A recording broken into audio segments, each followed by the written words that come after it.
de la segunda parte del curso, más que nada para que ya ustedes conozcan la fecha de los exámenes, del segundo parcial, de los recuperatorios y del examen final. Y los temas, digamos, que comprende esta segunda parte. Ya ustedes el día jueves en la práctica vieron el tema de costeo que yo le pedí a Fernando. ¿Tuvieron algún tipo de dificultad? Porque ese tema después se aplica en modelos contables. ¿Se entendió, no se entendió, como para que mañana refuerce o no? Costeo era lo de diferencia de inventario, ¿no? Claro, en realidad para determinar el costo de la mercadería vendida, ustedes en los ejercicios que vieron hasta el primer parcial ya tenían la referencia, en el enunciado tenían cuál era el costo, o bien se los decía, se les indicaba en una forma indirecta, cuando el planteo decía, por ejemplo, se vendió el 50% de la mercadería en stocks, se vendió la totalidad, entonces ustedes ya sabían cuál era el costo. El problema se da cuando hay más de una compra y cada una de esas compras, sus precios unitarios cambian, sea por inflación o por cuestiones de mercado del producto. Entonces, ¿cómo se determina el costo? Si se realiza una venta y en stock se tiene una cantidad de unidades que proceden de distintas compras. Entonces, hay dos formas bien claras de establecer el costo.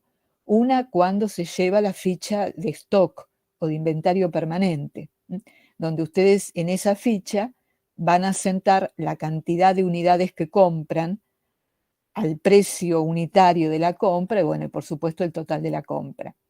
El tener ese detalle les permite hacer el descargo cuando deben descontar la cantidad de unidades vendidas.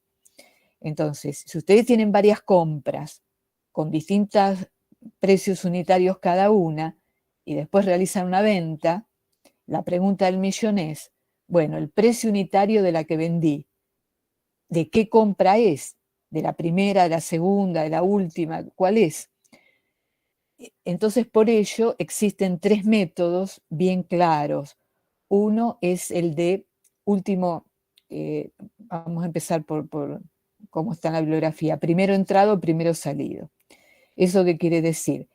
Que van a tomar como costo de venta el precio unitario de la primera compra, cuando es primero entrado, primero salido. O sea, ¿qué quiere decir? Que lo primero que entró en el stock es lo primero que se va a costear. El método totalmente inverso es último entrado, primero salido. Ese método significa que ustedes van a ir costeando en base a las últimas compras. Y un método que es intermedio entre los dos es el de costo promedio ponderado, donde cada vez que se efectúa una compra en base a la cantidad total de unidades y al total de los costos de adquisición, se determina un promedio. Entonces, cuando efectúan una venta, toman directamente el costo promedio en función a todas las compras que hicieron previamente. O sea, el tomar primero entrado, primero salido, último entrado, primero salido, o costo promedio ponderado, son criterios y que cada empresa los va a utilizar de acuerdo a los paradigmas que tenga. Esto desde el punto de vista contable. Desde el punto de vista tributario, el que está prohibido es el último entrado, primero salido, y el de costo promedio ponderado, por una simple razón.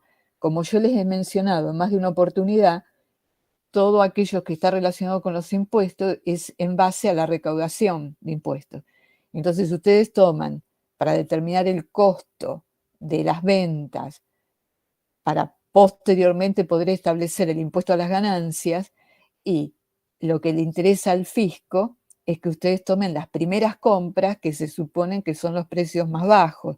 ¿Para qué? Para tener una mayor ganancia. Entonces, al tener una mayor ganancia, se determinará un mayor impuesto a las ganancias. Entonces, acá lo que estamos viendo es desde el punto de vista contable. Entonces, contablemente, cuando se lleva la ficha de stock o de inventario permanente son las 3 modalidades de costeo. Ahora bien, cuando no Perdón, se Eli, llega una la pregunta, porque el sí, costo promedio ponderado no lo vimos con Fernando. Vimos todavía no lo primero. vieron. No, Vieron los otros aclaro 2. eso. Bueno, o sea, quizás le quedó pendiente eso para mañana. Entonces, ustedes lo que tienen que tener presente es que cuando se lleva ficha de stock, son los 3 métodos posibles, los que mencioné. Ahora bien, depende de las organizaciones. Hay organizaciones que todos los productos que venden tienen ficha de stock. Hoy en día, con los sistemas informáticos de gestión de inventarios, es, digamos, factible poder llevar todos los inventarios de los bienes. Hay un tema de costos administrativos, ¿no? Entonces también depende si estamos hablando de una organización pyme, una mediana o una grande. Cuando se mide el tema de costos administrativos, puede suceder que se lleve solo ficha de inventario permanente, la de aquellos productos que son más valiosos, y aquellos productos de menor valor, de esos no se lleva inventario permanente. Entonces ustedes dicen, ¿y cómo hago para determinar el costo? Bueno, cuando no se lleva la ficha de inventario permanente, aplicándose cualquiera de los 3 métodos, o sea, si no se lleva ficha de inventario permanente, no puedo aplicar ninguno de los 3 métodos que dije. Entonces, ¿qué es lo que reemplazaría a la ficha de inventario permanente para determinar el costo? Sería que cuando se cierra el ejercicio, indefectiblemente hay que tomar un inventario físico. Un inventario físico significa que hay que ir al depósito y contar todas las unidades de los bienes que se tienen para vender. Entonces, teniendo la cantidad de unidades en stock de acuerdo al conteo físico, esas unidades se le asignan un valor al cierre, y en base a esa evaluación que se le da, se utiliza la fórmula que recién ustedes me mencionaron, de costo de venta igual a existencia inicial más compra menos existencia final, porque la existencia inicial ustedes la tienen, que es el saldo de la cuenta mercaderías del ejercicio anterior. Las compras las tienen porque es todo lo que se compró en el ejercicio. Entonces, el dato, la incógnita, si pensamos matemáticamente, es la existencia final. Entonces, ¿cómo determino la existencia final? Bueno, ir a contar al depósito. Una vez que conteo, voy a evaluar. Y voy a evaluar, por ejemplo, de acuerdo a los precios de reposición de la mercadería al cierre. Eso es lo más común y habitual que se realice. Entonces, en definitiva, hay 2 métodos: cuando se lleva inventario permanente y cuando no se lleva. Cuando se lleva inventario permanente hay a su vez 3 métodos de costeo. Cuando no se lleva inventario permanente, se aplica la fórmula. Aparte, ustedes tienen que tener bien en claro y razonar la fórmula, que esto lo vamos a usar en modelos, sí. Consulta, ¿cuál es la fórmula? Es costo de ventas o costo de mercadería vendida es igual a existencia inicial más compras menos existencia final, todo expresado en pesos. O sea, esa fórmula la vamos a utilizar en modelos contables, que se llama por diferencia de inventario, porque en realidad ustedes están determinando el costo a través de diferencia de inventario, porque tienen que pensar lo siguiente. Cuando... Profe. Sí, escucho. Sí, perdón. Puede ser que diferencia de inventarios o método global sea lo mismo. Sí, se le dan esos nombres. Es cuando se aplica la fórmula que indiqué. Ahora, no cabe dudas que la precisión va a estar cuando se utilice para todo el stock fichas de inventario permanente. Entonces, si se lleva ficha de inventario permanente, el asiento de costo, por lo que ustedes ya saben que significa costo, se debe hacer inmediatamente a la registración del ingreso por ventas. O sea, si ustedes hicieron el asiento de ingresos por venta, en forma inmediata tienen que registrar el costo. Esto se los posibilita si llevan una ficha de stock. Ahora, si no llevan ficha de stock, el costo recién se va a poder determinar cuando finalice el año, o sea, el ejercicio económico, los 12 meses, entonces ahí van a hacer el inventario físico y van a poder aplicar la fórmula.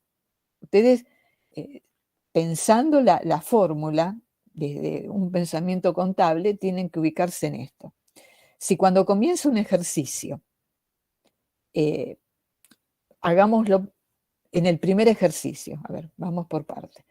En el primer ejercicio, yo en el primer ejercicio no tengo existencia inicial, porque comenzó el ejercicio. En el ejercicio hubo solo compras o pudo haber un aporte de un socio, pero en definitiva fueron incorporaciones en el transcurso del ejercicio. Si estamos hablando del primer ejercicio, que siempre es irregular y no tengo saldos iniciales. Entonces, todo lo que se fue comprando o los aportes que pudieron haber hecho los socios en mercadería es un stock. Cuando cierra el ejercicio, ¿dónde está ese stock? Muy sencillo. Si no está en el depósito, significa que se vendió. No hay vuelta. Ahora, esa sería la regla general y la lógica. O sea que si ustedes aplican la ecuación, se van a encontrar en el primer ejercicio que todo lo que compraron o aportaron los socios o está en stock o se vendió. Si estamos en el segundo ejercicio, acá tenemos que agregar a las compras del ejercicio el saldo inicial, o sea, el stock que me quedó en el ejercicio 1. Entonces yo tengo que considerar que la existencia inicial, que es el saldo del ejercicio 1, más las compras que hice durante todo el ejercicio 2, ese total, ¿dónde está? O en el depósito o en costo de ventas. Se supone que en otro lado no está. O sea, por eso la lógica de la fórmula. Ahora yo les voy a plantear una excepción con una pregunta que les hago y la respuesta no la van a tener en la, digamos, en la determinación del costo con fórmula de diferencia de inventario. Porque si en la lógica de que toda la mercadería que ingresó en el ejercicio, más lo que pude haber tenido al inicio, tiene que estar en el stock o lo vendí, pregunto, ¿qué pasa si se deterioró mercadería y se tuvo que tirar? Si hubo robo, hormiga o no hormiga, o cualquier otra circunstancia que no esté en stock, o sea, un incendio, una inundación, o sea, y desaparece del stock el producto. Entonces, si se aplica la fórmula, no hay manera de poder evaluar ese faltante de stock, porque cuando aplico la fórmula, estoy validando como stock al cierre lo que surge del conteo. Y si pasó algo extraordinario, no lo puedo cuantificar. En cambio, cuando se lleva la ficha de inventario permanente, es totalmente distinto, es más preciso. ¿Por qué? Porque en la ficha yo voy a hacer lo que es una registración contable en la ficha. En base a la factura de compra, voy a registrar la cantidad de unidades ingresadas, el precio unitario y el total de esa compra, y así con todas las compras en el ejercicio. Y cuando se vendió determinada cantidad de unidades, voy a dar de baja en la ficha de stock en base a primero entrado, primero salido, último entrado, primero salido o costo promedio ponderado. Entonces, en la ficha de stock a mí me va a surgir que el total de salidas es el costo de ventas. Y el saldo de la ficha de stock es el stock que tengo que tener en el depósito. Es así de clara la ficha de stock. Entonces, ¿qué pasa?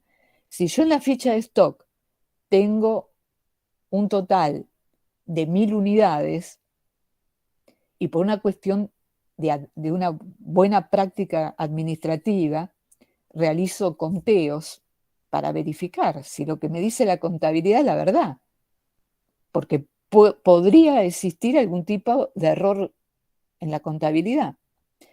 Entonces, llevo la ficha de stock bien, el error en la registración puede existir, pero debe ser remoto el error, pero podría llegar a existir. Entonces, cuando determino en la ficha de stock la cantidad de unidades que tengo que tener en stock, ¿qué hago? Voy al depósito y cuento. Y oh sorpresa, me encuentro que tengo en el stock menos de lo que tengo en la contabilidad. Entonces acá hay que hacer verificaciones. ¿Qué fue? ¿Un error contable? ¿O realmente es un faltante? Desapareció por arte de magia. Entonces, si es un faltante de stock, si es un error contable se salva, pero si es un faltante de stock, el llevar la ficha de inventario permanente permite establecer con mayor precisión cuánto es el costo de la mercadería que se vendió y cuál es la pérdida por faltantes. ¿Por qué? Porque si yo utilizo la fórmula global, como la quieran llamar, o por diferencia inventario, el costo me absorbe las pérdidas extraordinarias. Entonces, estas cuestiones ustedes, desde lo que es los conceptos contables, tienen que tenerlo bien en claro, independientemente de la aplicación que se hará en los casos de modelos contables, tienen que tener esa claridad. Porque, repito, ustedes en la fórmula van a tener la mercadería que pudieron tener en el inicio, más todas las compras. Y entonces la pregunta es decir, bueno, a ver, según la fórmula, ¿dónde está esa mercadería que teníamos y que se compró? ¿En el costo o en el stock? Y el stock fue determinado de acuerdo al stock físico. Entonces, si hubo algún faltante, va a quedar absorbido dentro del costo. Y ustedes me pueden decir, bueno, en definitiva, el resultado va a ser el mismo, porque en lugar de estar desagregado o sea, qué es costo y qué es un faltante de inventario como pérdida, está todo dentro del costo. Sí, matemáticamente es lo mismo, pero contablemente no, al momento de tener que realizar análisis de la información contable. No es lo mismo que un faltante, una pérdida de stock esté absorbida en el costo de ventas, yo voy a analizar una rentabilidad distinta a si ese faltante fuese una pérdida extraordinaria, por lo que sea, por siniestro, desde robo hasta incendio, todo lo que ustedes puedan imaginar. Entonces, tienen que conocer estas distintas modalidades de determinación de costo. ¿Queda claro esto? Sí.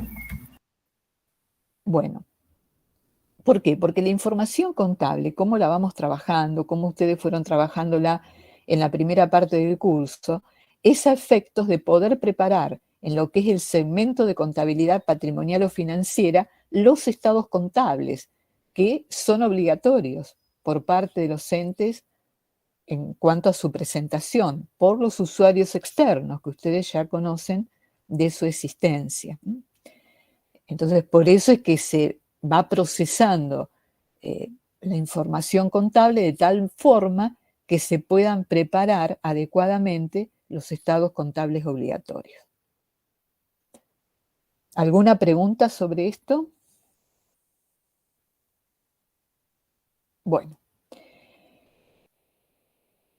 Preguntas, entonces vamos al tema con el que tengo que seguir hoy, que está relacionado con informes contables en el segmento de contabilidad patrimonial o financiera, que son los estados contables, lo que vulgarmente se denomina balances.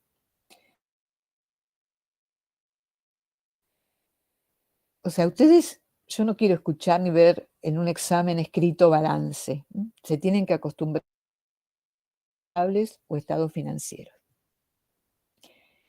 De acuerdo a la regulación contable, o sea, de acuerdo a las normas contables vigentes, básicamente aquellas que surgen de la Ley General de Sociedades,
Está interesante el tema nuevo, ¿eh?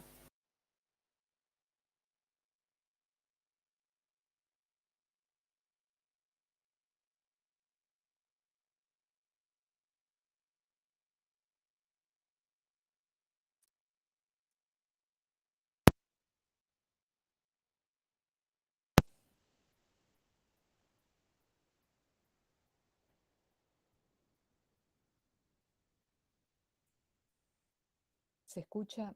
Me está jugando mal hoy la conectividad por todos lados. Se escucha bajito, profe. Sí, está titilando constantemente. No sé qué hacer, si agarrar el teléfono directamente. Bueno, vieron, a veces cuando ustedes se quejan, no solamente ustedes tienen problemas de conectividad. ¿Se escucha mejor ahora? Sí, ahí se escucha bien. Bueno, crucemos los dedos que hasta la hora que finalicemos ande bien esto. Bueno, entonces lo que les comentaba era de los estados contables o estados financieros que son obligatorios de acuerdo a la Ley General de Sociedades para las sociedades, como a través de las normas contables profesionales que existen. Cuando hablamos de estados contables o estados financieros nos referimos básicamente a 4 estados que son los obligatorios. Se los voy diciendo así en forma lenta. El primero es el estado de situación patrimonial. El segundo, el estado de resultados. El tercero, el estado de evolución del patrimonio neto. Y el cuarto, el estado de flujo de efectivo. Esos 4 estados contables son obligatorios para cualquiera de los tipos societarios que regula la Ley General de Sociedades.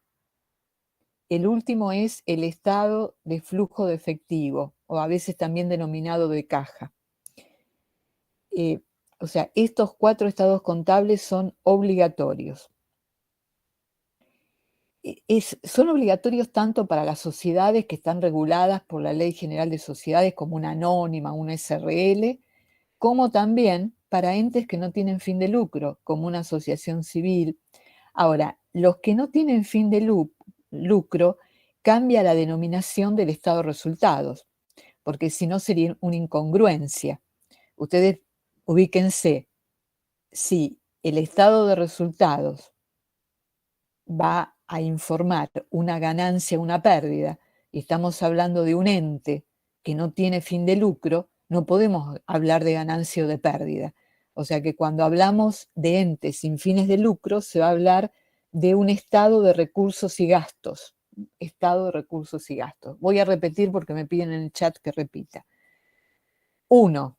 Estado de situación patrimonial. 2. Estado de resultados para los entes que tienen fin de lucro. Estado de recursos y gastos para los que no tienen fin de lucro. 3. Estado de evolución del patrimonio neto.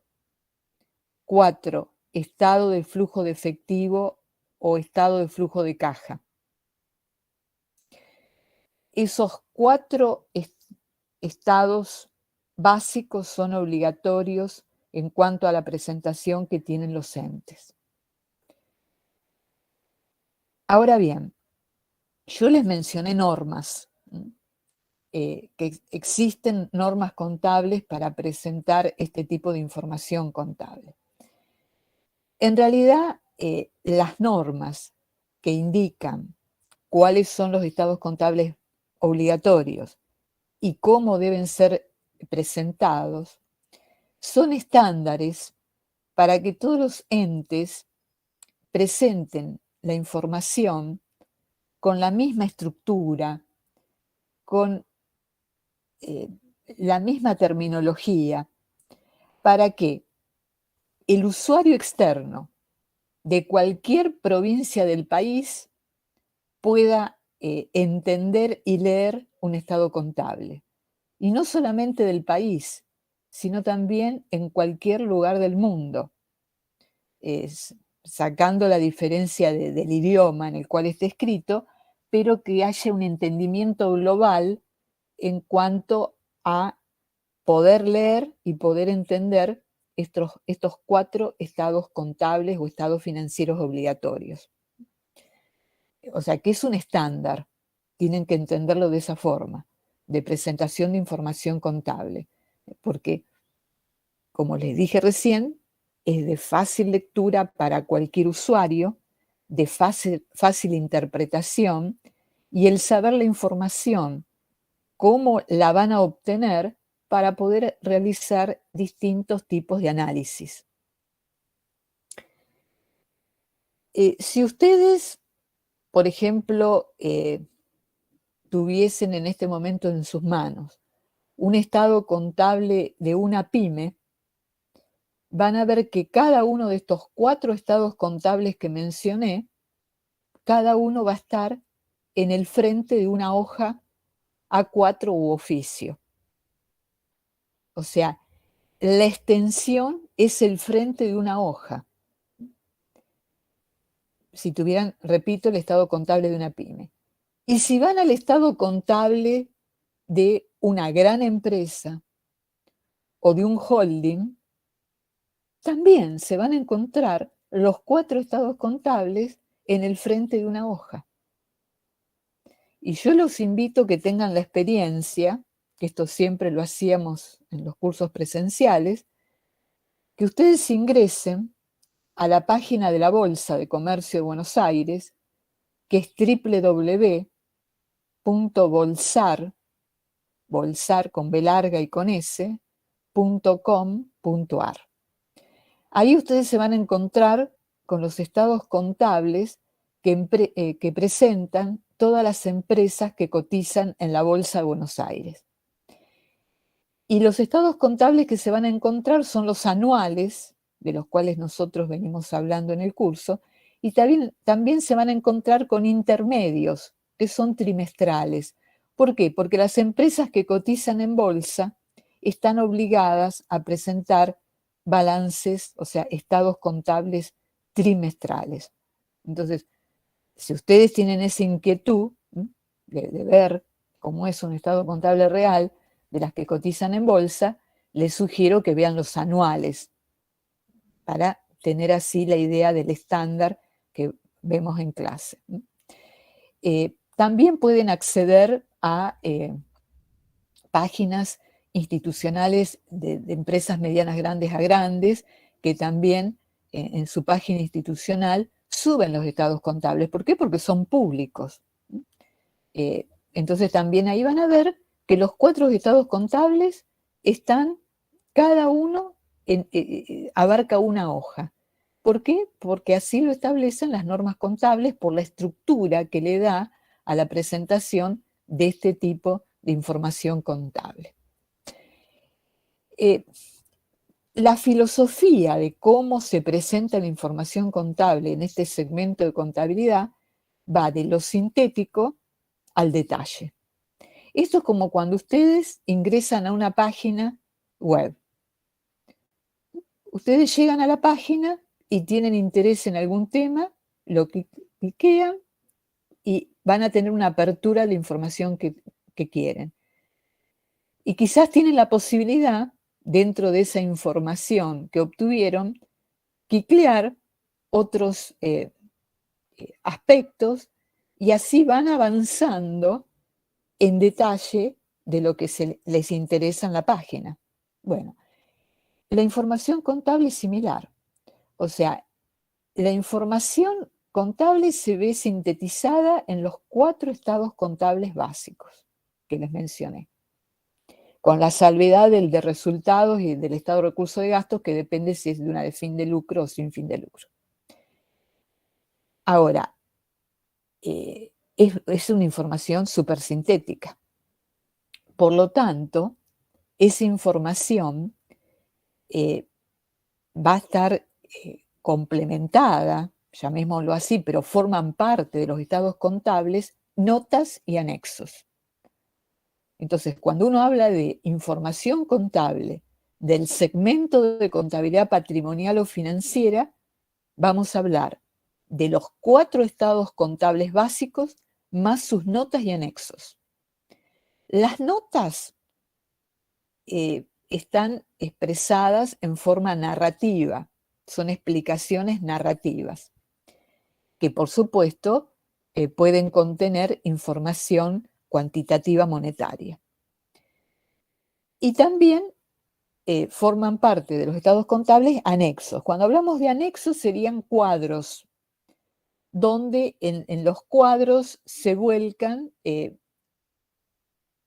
información cuantitativa, sea monetaria o no monetaria.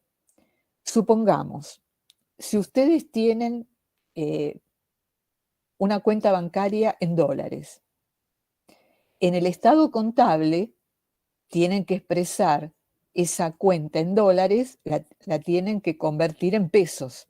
¿Por qué? Porque los estados contables se expresan en pesos. Pero para aquel que necesita analizar información, o sea, necesita saber a ver cuántos dólares son, y eso no está indicado en el estado contable, o sea, en el estado de situación patrimonial, sino que va a estar volcado en un anexo, donde ahí se va a indicar el banco, la sucursal, el número de cuenta y la cantidad de dólares y cuál es la cotización que tenía el dólar al cierre del ejercicio para obtener la cantidad de pesos totales que representan los dólares que tiene la organización en su activo. Bueno, y así vamos a ver que hay una cantidad de anexos que son obligatorios si realmente el ente tiene determinados activos o tiene determinados pasivos. Entonces, desde ahora ustedes tienen que saber que la información contable, denominada estados contables o financieros, es obligatoria. ¿Y qué se entiende por ella? 4 estados contables básicos con sus notas y anexos. Bueno. ¿Puede repetir, profe, eso último? Sí. Los estados contables o estados financieros son los 4 estados contables básicos, que son los que les mencioné antes, más sus notas y anexos.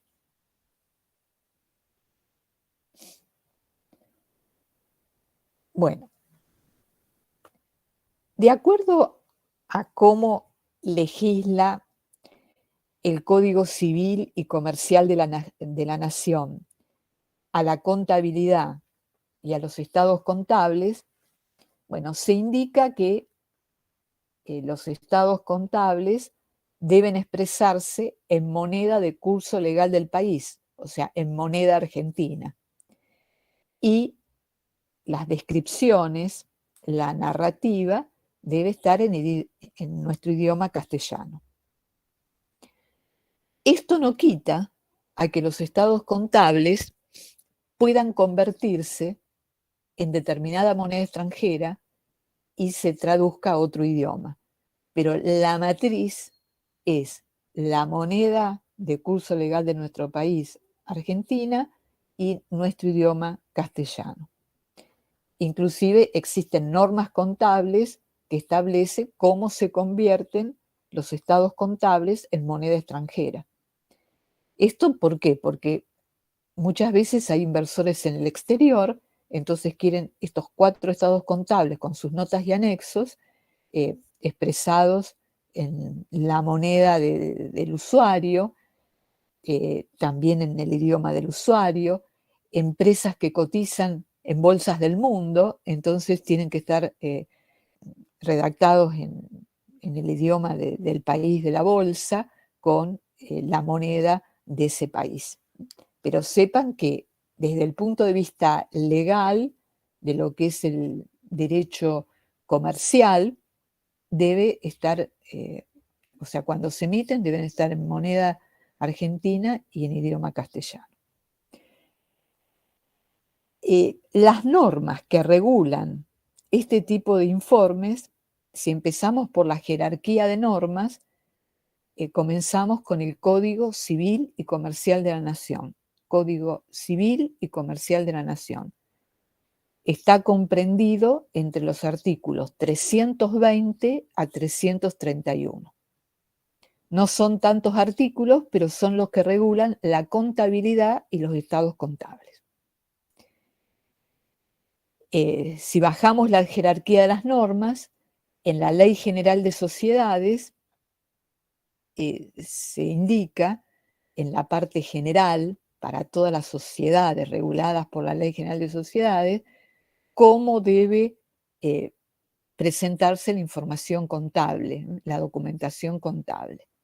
Y se habla de estos estados, aunque con otra terminología, porque la Ley General de Sociedades, aunque tuvo modificaciones hace 6 años atrás, modificó ciertas partes, más que nada en lo que hace a los tipos societarios, y lo que es legislación contable solamente modificó uno, que es el artículo 61. El resto lo dejó igual, por eso uno se encuentra con inconsistencias terminológicas, porque la terminología que se utiliza es de décadas pasadas y hoy es muy cambiante, porque cuando yo les hablo de estados contables o estados financieros, ustedes me podrán decir, no parecen sinónimos. Y no, si nos atenemos al diccionario de la Real Academia Española, lógico que estados contables no es sinónimo de estados financieros. Pero en nuestro lenguaje técnico los tratamos como sinónimos. ¿Por qué? Porque surge estados financieros de una traducción de las normas contables internacionales, que en la traducción de un español neutro quedó como estados financieros, porque la información va más allá de lo financiero, de carácter económico, patrimonial, no solo financiero. Pero bueno, es la terminología que es de uso habitual, estados contables o estados financieros. Si seguimos en la jerarquía de normas, por debajo de la Ley General de Sociedades, tenemos las resoluciones aprobadas por los entes de control de carácter societario. En CABA es la Inspección General de Justicia. En las provincias, las direcciones provinciales de personas jurídicas. Y por debajo tenemos las normas contables profesionales, que son las aprobadas por en principio por la Federación Argentina de Profesionales en Ciencias Económicas y también por consejos profesionales de ciencias económicas de cada una de las provincias de nuestro país y de CABA. Entonces verán que la regulación de este tipo de informes es significativa, porque partimos del Código Civil y Comercial de la Nación, pasamos por la Ley General de Sociedades y por las normas emitidas por los organismos de control y las normas emitidas por la profesión. Muchas de las normas emitidas por la profesión han sido adoptadas por los organismos de control. Entonces, acá en el curso yo lo que voy a tratar es de ir a los conceptos básicos, generales de esta temática, no atenernos a cada una de las normas, porque en realidad el contenido de esta materia no apunta a ello. O sea, las normas en forma específica, para los que siguen la carrera de contador, que es lo que permite preparar los estados contables o financieros, son las resoluciones técnicas. Y eso lo van a estudiar en sistemas contables y en contabilidad financiera, porque es el contenido de esas asignaturas. Entonces, las normas contables profesionales que regulan esta temática, esto lo digo porque quizás ustedes escuchan hablar a compañeros, también lo leen en la bibliografía y no saben de qué se trata. La resolución técnica 8 regula sobre las pautas generales de la información contable, que toman como base los requisitos de la información contable, que eran los que yo les había indicado en las últimas clases antes del primer parcial.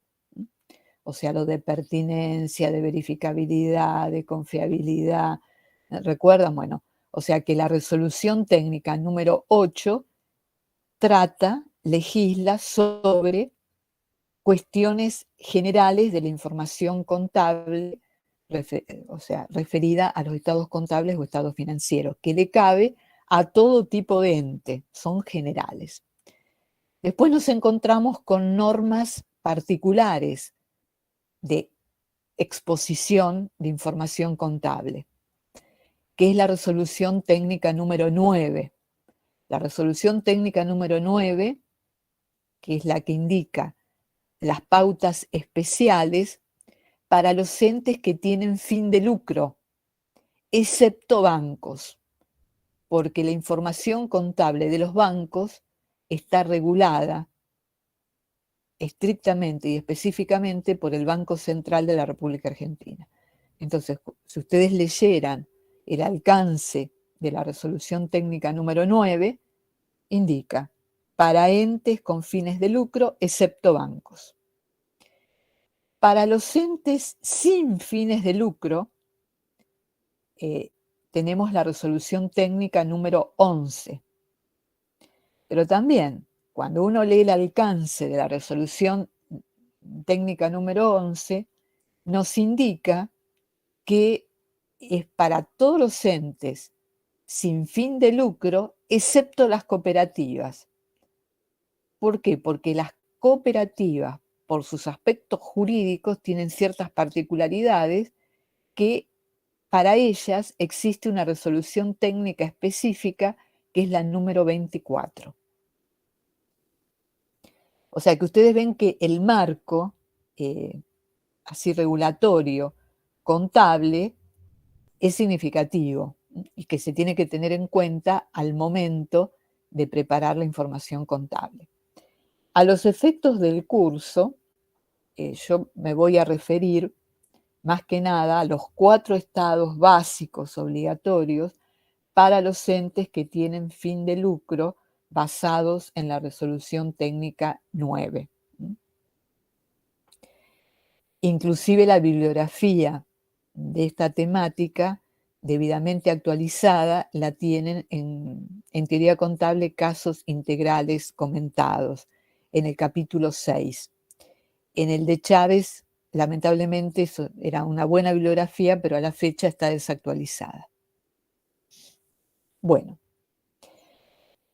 ahora bien, ¿de qué tratan estos estados contables obligatorios? Básicamente, el estado de situación patrimonial expone cuál es el activo, el pasivo y el patrimonio neto de la organización, que sería en definitiva la ecuación contable.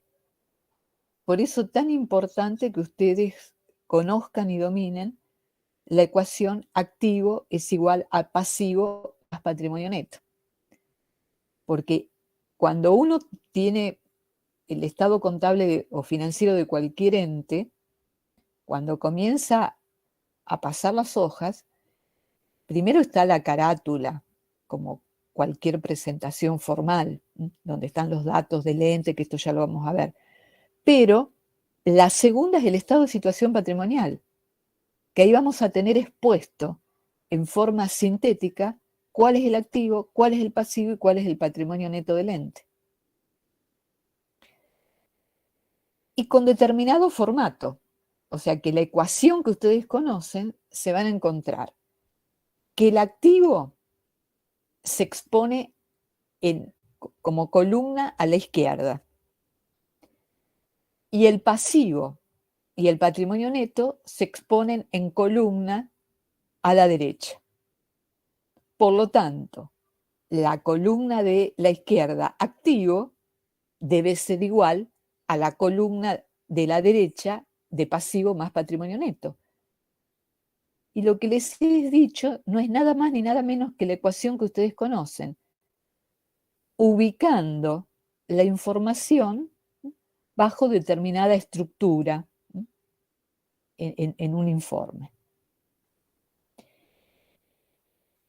Ahora bien, la información que brinda justamente el estado de situación patrimonial, el activo, el pasivo y el patrimonio neto, la información, o sea, cuando se analizan esos estados, la información que brinda es en función de la liquidez y de la solvencia. ¿Y esto qué significa? Yo, como para que me puedan seguir, les pido que vayan al libro de teoría contable, casos integrales comentados, página 215 del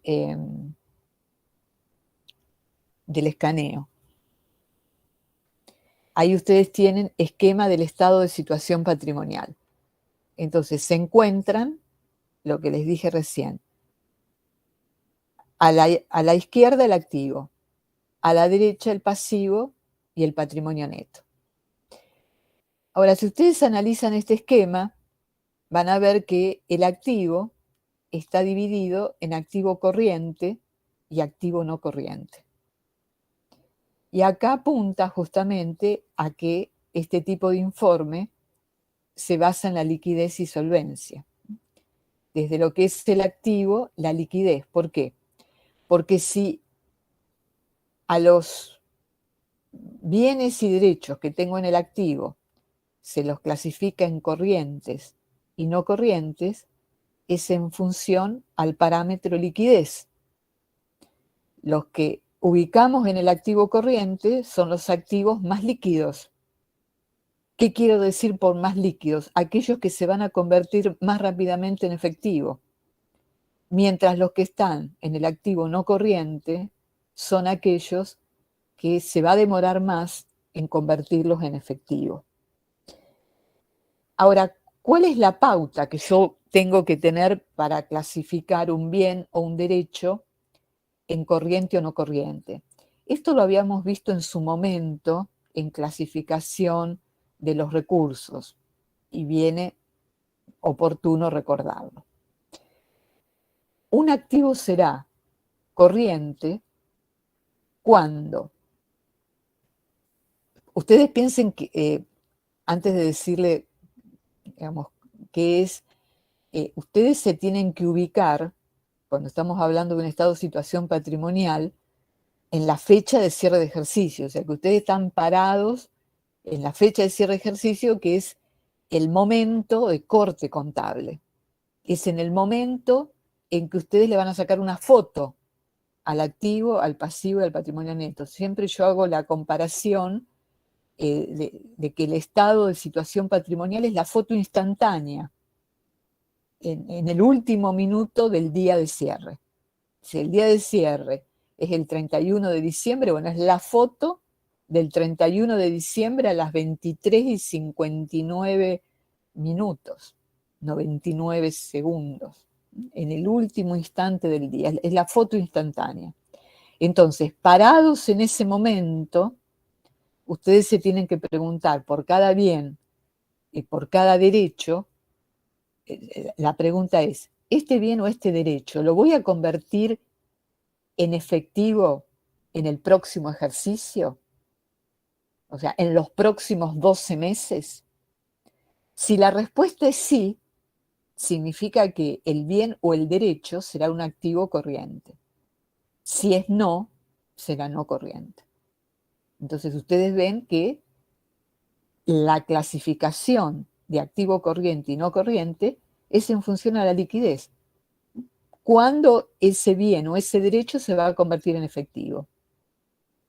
Y el cuándo, para calificar si es corriente o no corriente, debe ser que esa conversión en efectivo debe realizarse dentro de los 12 meses siguientes al cierre de ejercicio. Ahora bien, siguiendo el esquema, y acá no hay denominaciones que reemplacen, es activo corriente y activo no corriente. Esto está basado en la resolución técnica 9, este esquema. Ahora analicemos el activo corriente. Tenemos primero caja y bancos. Quizás aquellos alumnos que cursaron el secundario vieron disponibilidades. Disponibilidades, ya esa terminología no se utiliza más, el nombre es caja y bancos, aunque no tengan cuenta bancaria. O sea que ustedes ven dentro del activo corriente tienen caja y bancos, inversiones temporarias, créditos por ventas, otros créditos, bienes de cambio, otros activos, y en el activo no corriente también ven créditos por ventas, otros créditos, bueno. Cada una de esas denominaciones son rubros. ¿Por qué? Porque contienen el saldo de varias cuentas, de una o de varias cuentas. Lo que pasa es que en el estado de situación patrimonial no se indica, no se escribe en el nombre de las cuentas.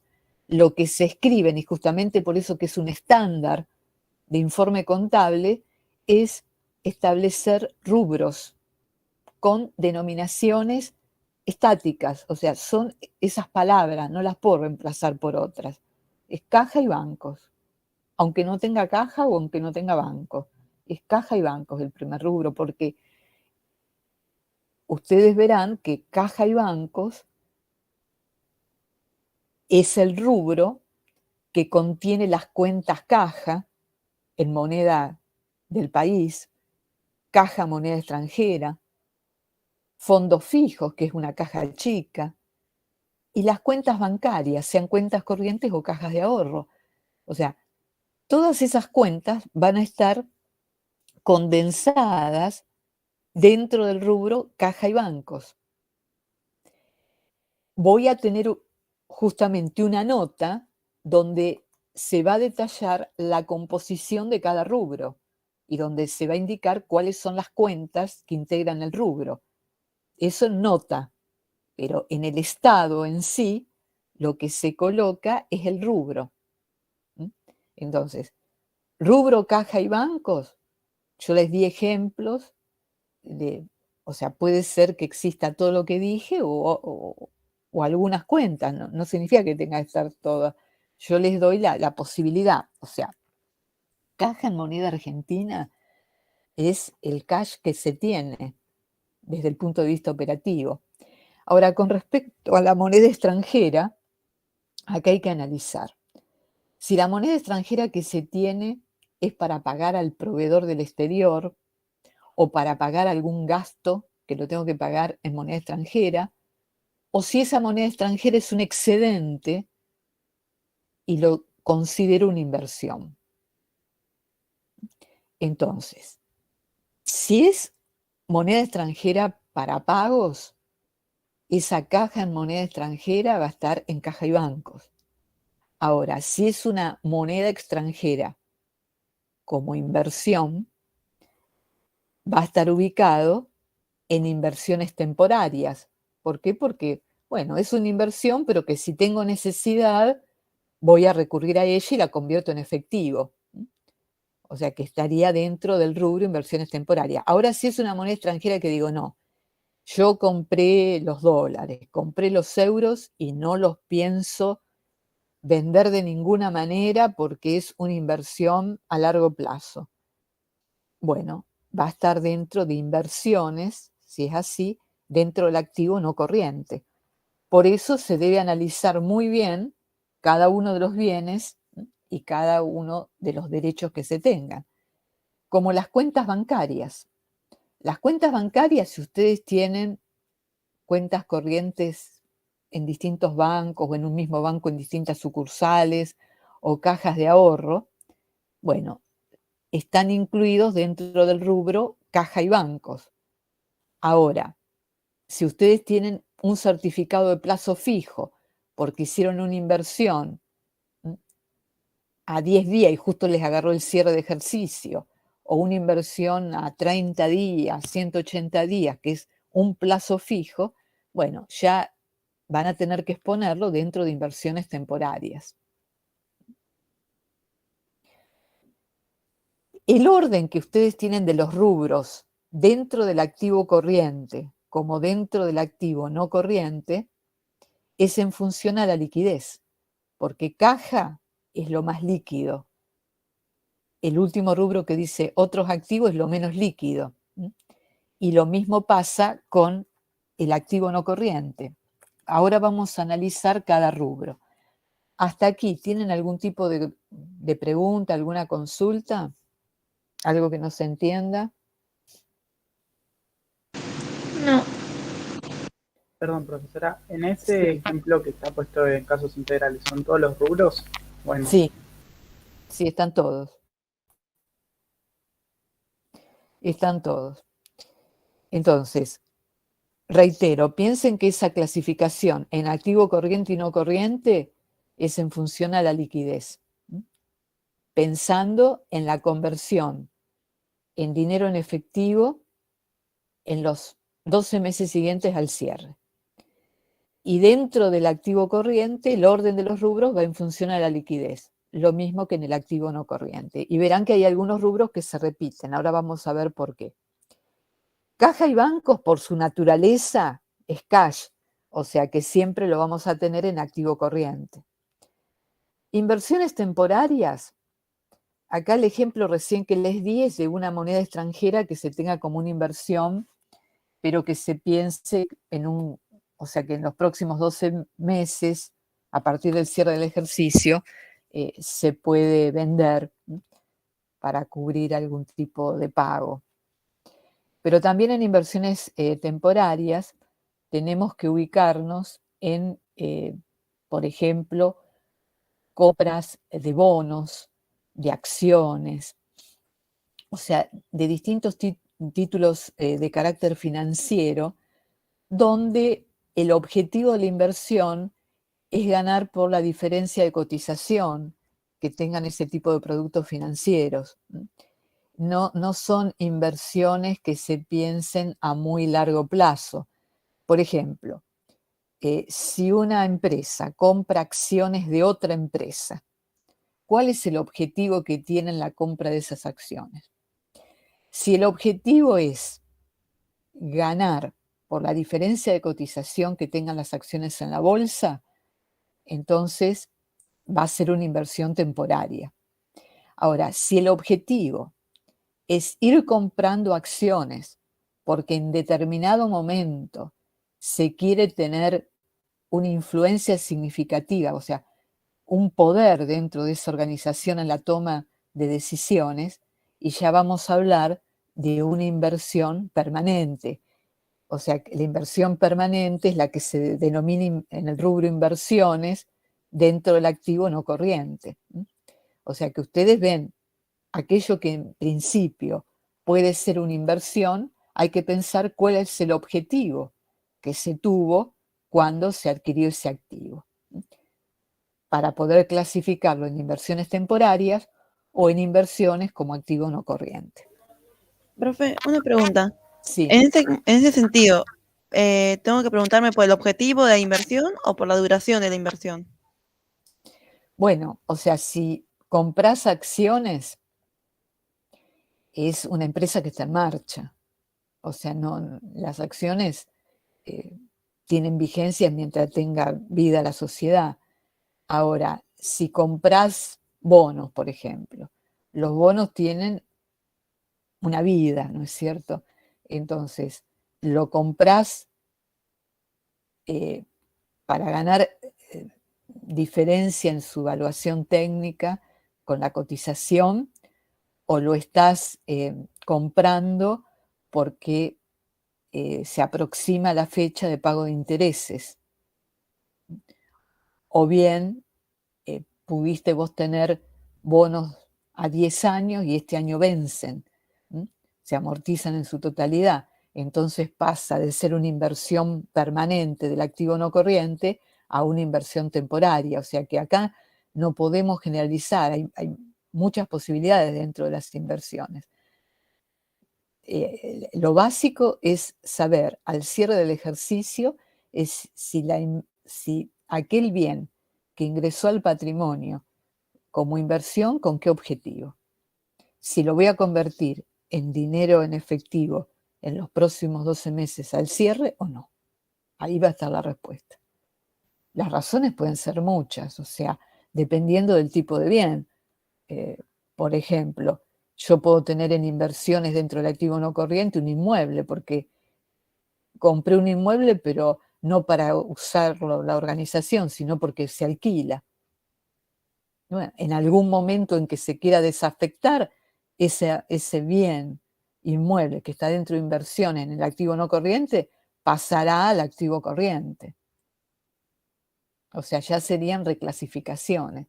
Acá estamos hablando más que nada de cómo se expone la información contable, y se basa en criterios.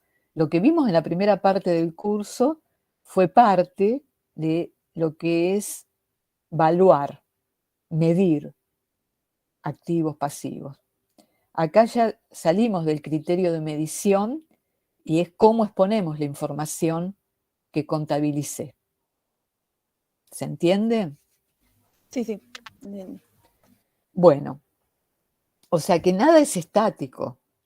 Lo que yo trato así de indicarles las distintas posibilidades de cuentas que se pueden encontrar en los distintos rubros. Entonces ven cómo juega inversiones temporarias como inversiones dentro del activo no corriente. Después tenemos créditos por ventas. A ver, los créditos por ventas son los deudores por ventas, nuestros clientes, a quienes le financiamos. Pero va a depender el periodo de financiación que se le ha dado para definir si ese cliente va a estar dentro de, digamos, el activo corriente o en el no corriente. Ejemplo, si ustedes le financiaron a un cliente una suma de dinero que tiene un vencimiento único y el cliente tiene que pagar el importe de la mercadería que le vendimos más los intereses. Entonces, ustedes dirán, bueno, tomo como pauta los 12 meses, sí, pero con cuidado, porque acá siempre lo bueno es que ustedes hagan ejes de tiempo. Esa es la mejor forma para no equivocarse.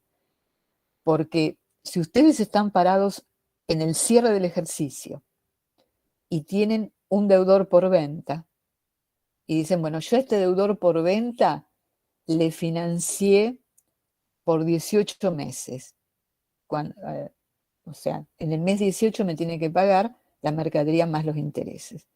Entonces ustedes, si piensan ligeramente, dice, bueno, al cierre del ejercicio, si es a 18 meses, no corriente, porque todo vence, no es así. O sea, ustedes están parados en el cierre del ejercicio, Pero para saber cuándo vencen esos 18 meses, hay que saber cuándo se le otorgó el crédito al cliente. Entonces, si el crédito se le otorgó en diciembre y el cliente nos tiene que pagar en el mes 18, es evidente que ese crédito por ventas va a ser no corriente. Ahora, si el crédito se lo otorgué en junio, ¿qué significa? Que al cierre del ejercicio ya transcurrieron de 6 a 7 meses, según en qué día de junio. Por lo tanto, cuando estoy parado al cierre del ejercicio, transcurrido, supongamos, 7 meses, bueno, ¿cuántos meses me restan para que se cumplan los 18 de financiación? Entonces me estarían restando 11 meses. Por lo tanto, ese crédito por venta sería corriente.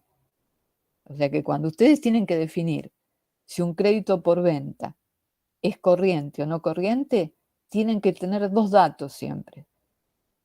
La fecha de cierre de ejercicio, que es el momento en el cual se mide si es corriente o no corriente, pero ¿cuándo fue otorgado el crédito?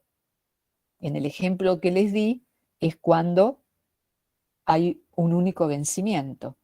Ahora, ¿qué pasaría si le he financiado al cliente en 18 cuotas iguales y consecutivas? Y se lo financié en diciembre. En diciembre me pagó la primera cuota. Y en total son 18 cuotas. Entonces, al cierre del ejercicio, el 31 de diciembre, ya hay una cuota que pagó. En el ejercicio que sigue, en los 12 meses siguientes, van a vencer 12 cuotas. Pero me restan 5 cuotas más que van a caer en el otro ejercicio. Por lo tanto, si la financiación es en cuotas, así mensuales, voy a tener parte del crédito por venta en corriente y otra parte en no corriente. ¿Pero primero estaría en no corriente?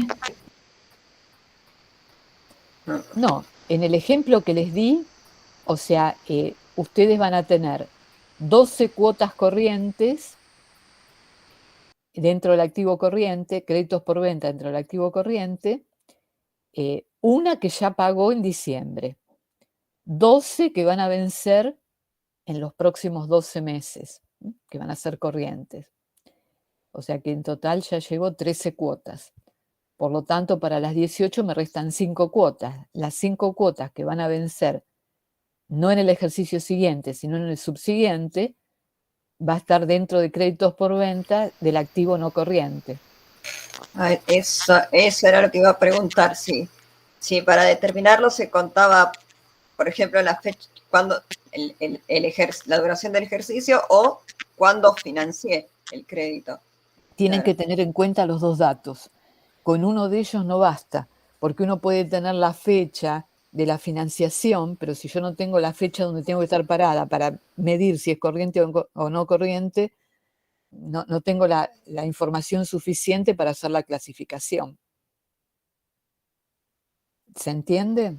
Perdón, y esto sería con el criterio de lo percibido, no por el criterio de lo devengado, ¿no?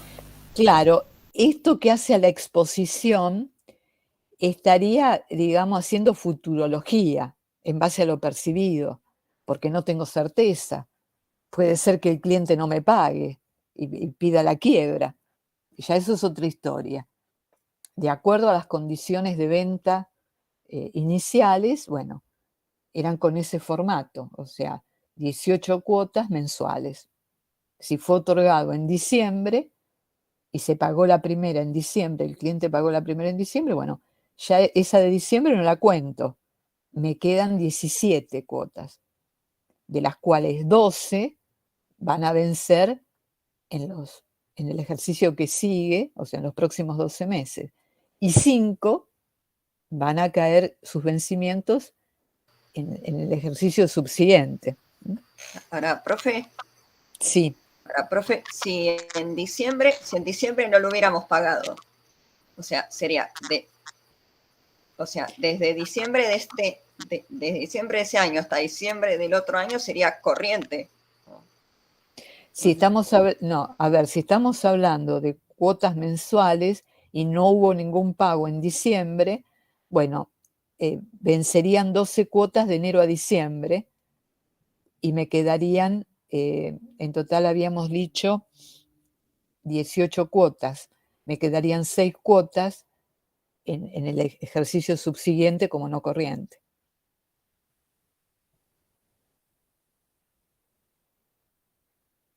Acá lo que tienen que entender es que a veces hay activos que una parte puede ser corriente y otra parte no corriente. Pero igualmente después haces el pase de las no corrientes a las corrientes. O haces el otro cierre de ejercicio. Bueno, está bien, si vos estás parado, por ejemplo, acá estábamos parados en diciembre 2020. Ahora, si después estoy parado en diciembre 2021, o sea que transcurrieron los 12 meses, que me pagó las 12 cuotas, ya las 5 que me quedaban ya van a ser corrientes. Por eso es sustancial que ustedes se ubiquen en qué cierre están trabajando para poder hacer este tipo de clasificación. ¿Queda claro, Agustín? Sí, sí. Bueno, entonces, con créditos por ventas, ustedes pueden apreciar de que pueden tener tanto en corriente como no corriente. Un deudor por venta lo pueden tener todo como corriente o parte en corriente y parte en no corriente. Y en créditos por ventas van a tener deudores por ventas, que son deudores en cuenta corriente, y también pagarés que nos han firmado los clientes que vencen en los 12 meses siguientes al cierre del ejercicio. Son las cuentas habituales que van a tener dentro de créditos por ventas, deudores por ventas, clientes y también documentos a cobrar o pagarés a cobrar, como se llame la cuenta. Bueno, lo mismo sucede con otros créditos, que ustedes ven que lo tienen tanto en el activo corriente como en el activo no corriente. Estos otros créditos, un ejemplo sería aquel accionista o aquel socio que se comprometió a aportar en efectivo y se tomó los 2 años del 75% que permite la ley. Bueno, entonces, digamos, ese 75% quizás lo paga en cuotas, todo depende cómo esté convenido en el estatuto. Entonces, la cuenta accionistas o cuenta particular puede estar todo en el activo corriente o parte en corriente, parte no corriente.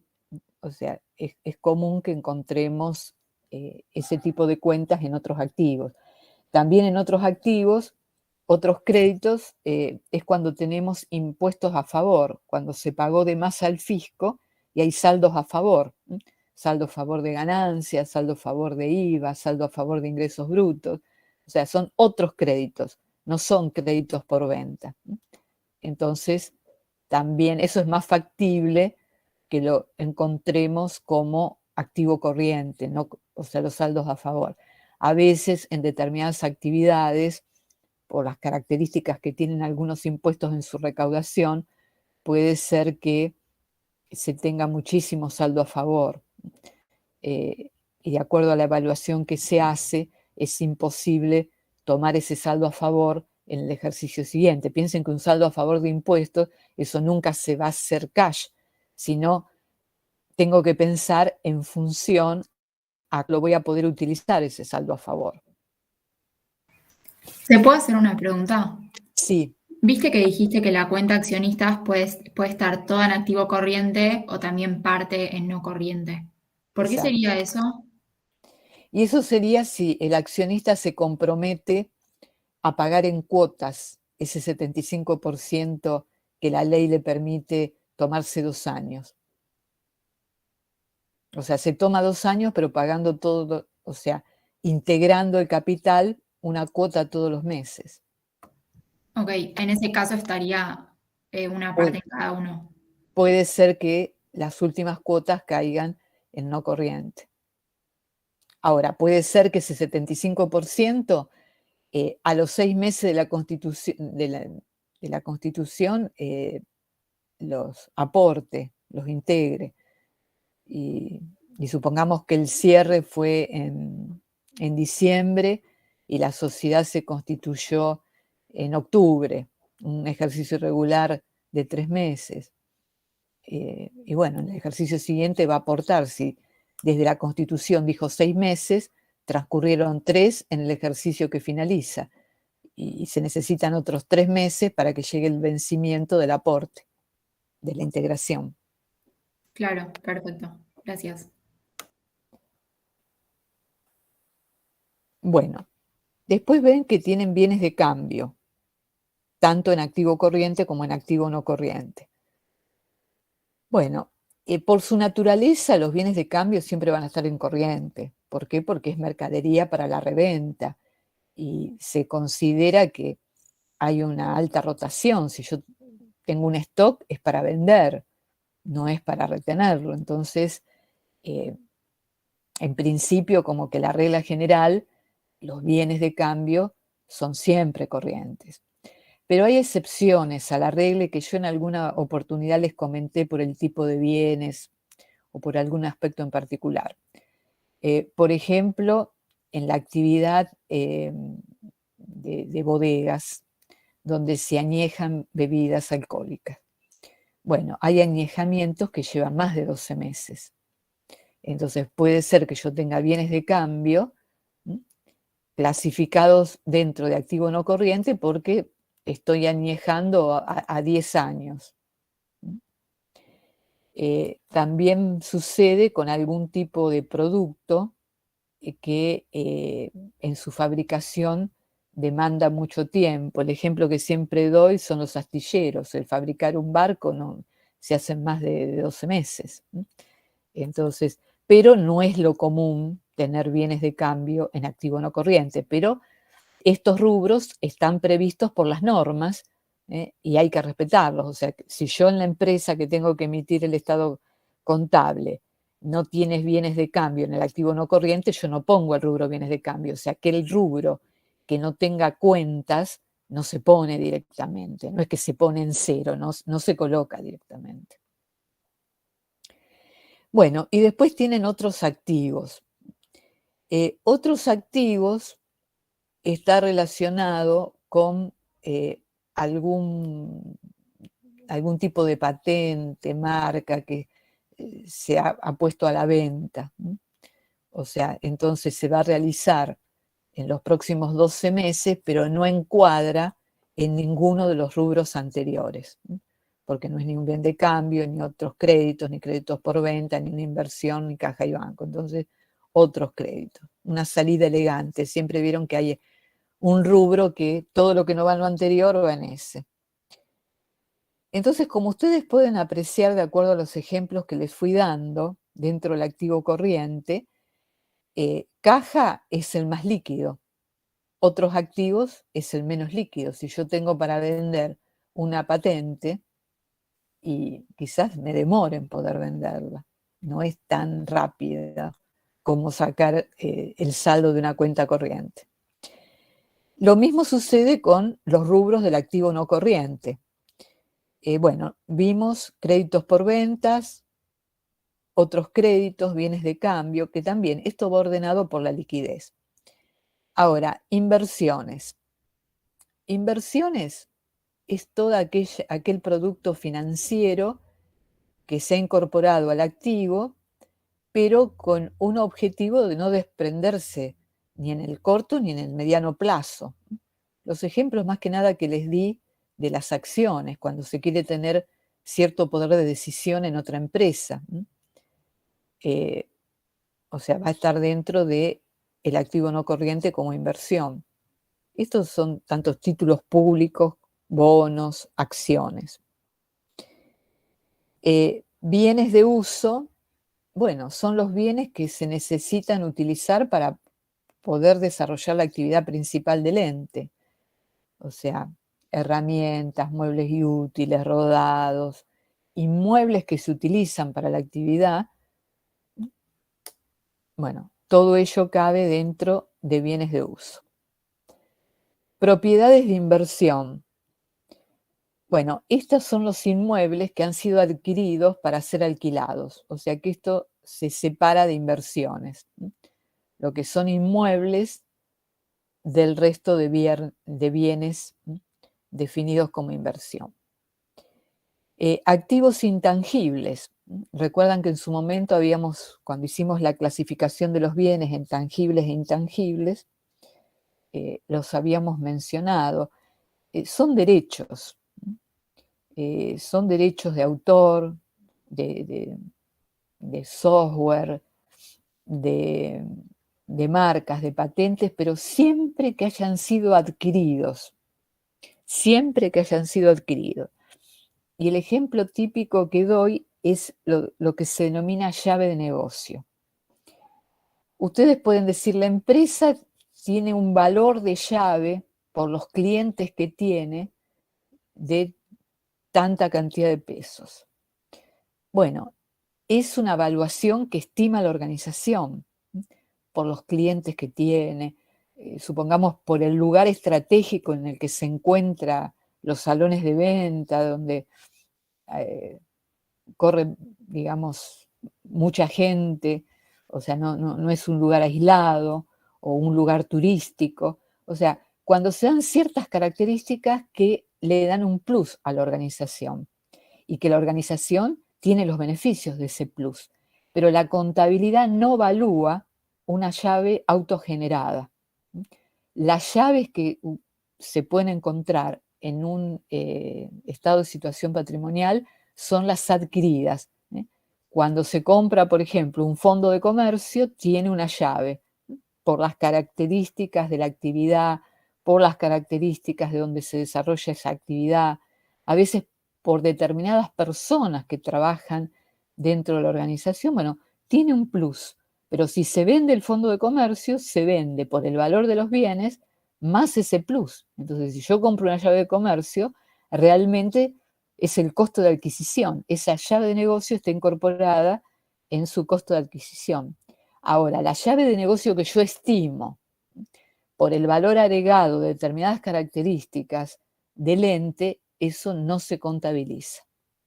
Ustedes se van a encontrar en la bibliografía de Chávez con corrientes que dicen que se contabilizan, en algunas épocas se contabilizaron, pero las normas contables no permiten la registración de llaves autogeneradas. Y otros activos podría ser, por ejemplo, gastos significativos en, digamos, la organización que ha llevado a la constitución de la sociedad de que se trate, o sea, gastos propios del inicio en cualquier actividad, que hay gastos de organización, de inscripción en entes, o sea, que serían gastos extraordinarios. Entonces, ¿qué es lo que se piensa? A ver, si para inscribir a la sociedad tuve tantos gastos para obtener la personería jurídica, gastos para poder diseñar el sistema contable, gastos para diseñar el sistema administrativo, gastos para todo lo que es la parte informática, son gastos que, digamos, no se consumen dentro del ejercicio, sino que van a beneficiar a la organización en más de un ejercicio. Entonces, ese tipo de gastos se lo activa en otros gastos. Y a medida que van transcurriendo los ejercicios, se va descargando una parte del mismo como gasto propiamente dicho resultado. O sea que cuando se producen esos gastos, no serían gastos propiamente dichos, sino que se activan. Y a medida que va transcurriendo el tiempo, aplicando el criterio de lo devengado, se los va reconociendo como gastos. Porque sería injusto cargar en el primer ejercicio esa cantidad de gastos que van a ser de utilidad para varios años, para varios ejercicios económicos. ¿Se entiende? Profe, Sí. Yo pago un adelanto de alquiler. ¿En dónde lo registraría? Sé que es en corriente, pero no sé en... En otros créditos. Ah, listo, gracias, profe. Como por ejemplo cuando ustedes tenían el depósito de garantía del alquiler. Cuando ustedes alquilan el inmueble, o sea, cuando la organización es el inquilino, si pagó alquileres por anticipado va en otros créditos. Y si pagó el depósito en garantía va en otros créditos. Bueno, y ya estamos sobre la hora. Sintéticamente, y esto lo vamos a seguir el lunes, en el pasivo corriente, o sea, el pasivo también se va a clasificar en corriente y no corriente. Y acá depende de la solvencia, en el sentido de decir, bueno, parado siempre al cierre del ejercicio. ¿Esta deuda me vence en los próximos 12 meses o no? Si la deuda vence en los próximos 12 meses, será corriente. Si vence después de los 12 meses, o sea, en el otro ejercicio, será no corriente. Ese es el criterio para clasificar los pasivos en corriente y no corrientes. Ahora bien, los rubros dentro del pasivo corriente como del pasivo no corriente, que es igual, los rubros se determinan por la naturaleza de la deuda. ¿Eso qué quiere decir?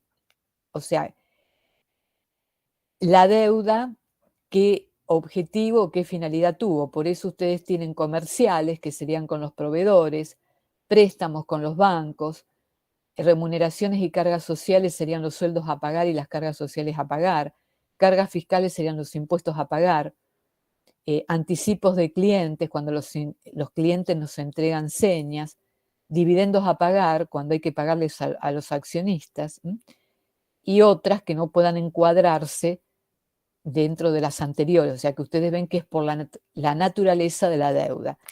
Las previsiones serían las contingencias, los pasivos inciertos. Y los pasivos no corrientes también se clasifican según la naturaleza de la deuda, como vimos en pasivo corriente. Y para finalizar, el patrimonio neto no tiene detalle en el estado de situación patrimonial. Se coloca solamente el importe total del patrimonio neto. ¿Por qué? Porque el detalle del patrimonio neto va a estar indicado en un estado específico, que es el estado de evolución del patrimonio neto, que es uno de los 4 estados contables obligatorios. Bueno, yo hasta acá llegué. Yo lo que les pido es que lean capítulo 6. Así están más compenetrados con toda esta temática. Profe, ¿y de Chávez? De Chávez,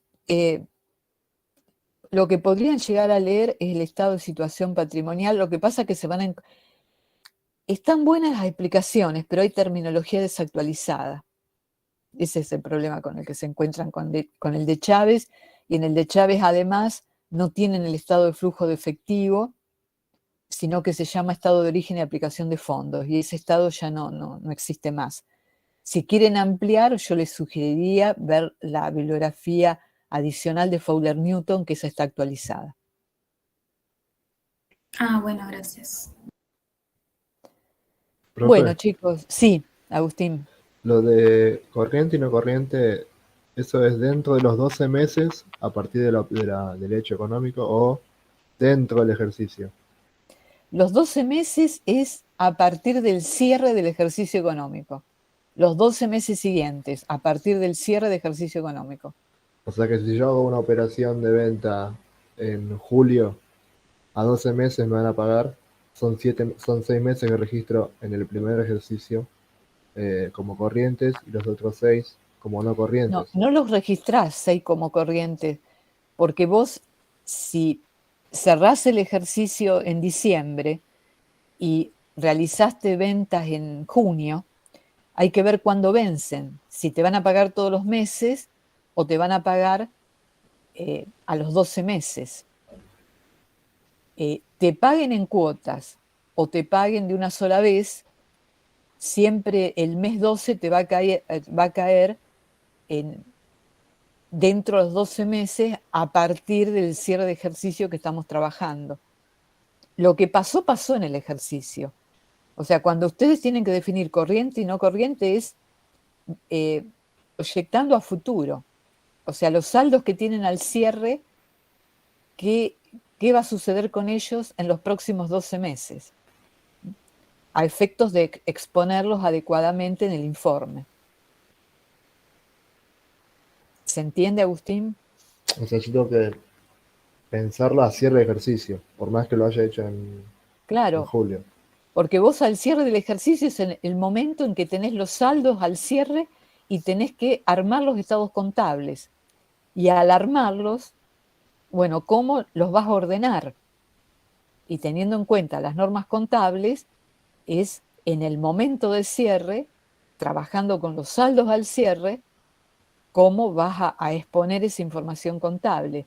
Y siempre es basándose en la proyección de los 12 meses siguientes. O sea, que si va a pasar algo, o sea, si se va a convertir en efectivo, si es el activo o si es el pasivo, si vence en los próximos 12 meses, a partir de la fecha de cierre de ejercicio. Perfecto, gracias. ¿Alguna otra pregunta? Bueno, chicos, yo me despido hasta el lunes. Buen fin de semana. Chao, gracias, profe. Chao, profe, gracias. Buen fin de. Profe, gracias. Chao, gracias.